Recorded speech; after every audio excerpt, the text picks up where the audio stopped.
Thank you very much. How do you feel about this potential Rafah invasion? I'm not sure that I'm very happy about it. I think that by and large we can say that we have won this war.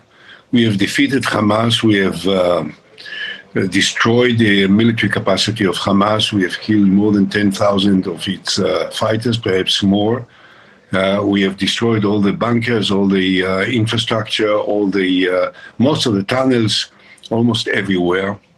And I'm not certain that the additional invasion of Rafah, considering the circumstances, and particularly the fact that there are so many civilians that were pushed from the north part into Rafah by us, there will be now in the middle of this possible invasion. This is something that can add a dramatic advantage to the achievements that we already have gained in this military confrontation. So I think that by and large, considering all the circumstances, I'm not certain that this is the best strategy for Israel at this point. What we have to do are is you to saying, but are you saying, Prime Minister, I'm sorry, sir, that Israel's already won, Hamas has been defeated, there's no need to continue? That there is not a dramatic need that outweighs the possible ramifications for the fate of the hostages. We have to bring back the hostages. There are 134 Israeli hostages kept by Hamas. And I'm afraid that if we will continue the military operation in Rafah, we will not see any of them alive. And when I think about the possible advantages of this additional military operation in Hamas, in Rafah, in comparison to the possible loss of the lives of so many of the hostages, I think that we should prefer the lives of the hostages at this point. Do you think Benjamin Netanyahu then has gone too far? You know, there's been a call by Chuck Schumer in this country. Others agree there should be elections. Now, some took offense to that, including many of your top government officials, sir. But how do you feel about that? You know, I can't hide my opinion.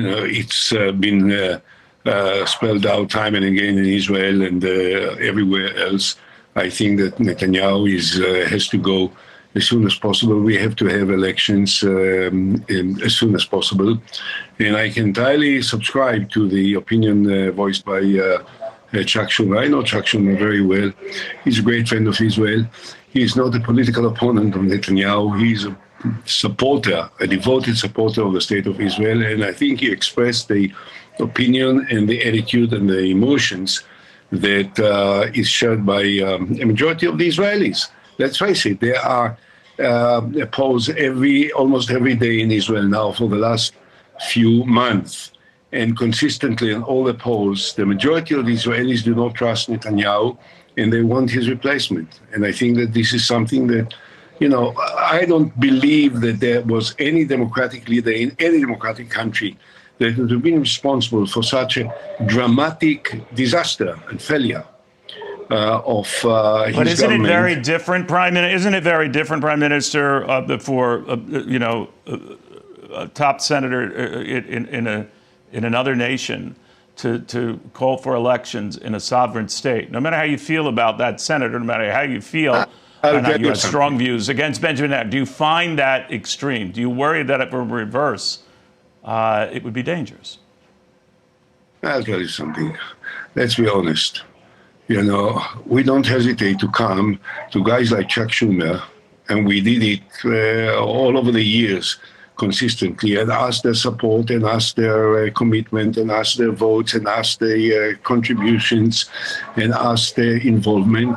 And then when they have a different opinion from ours, we have to say to them, no, but you don't have a right to voice your opinion.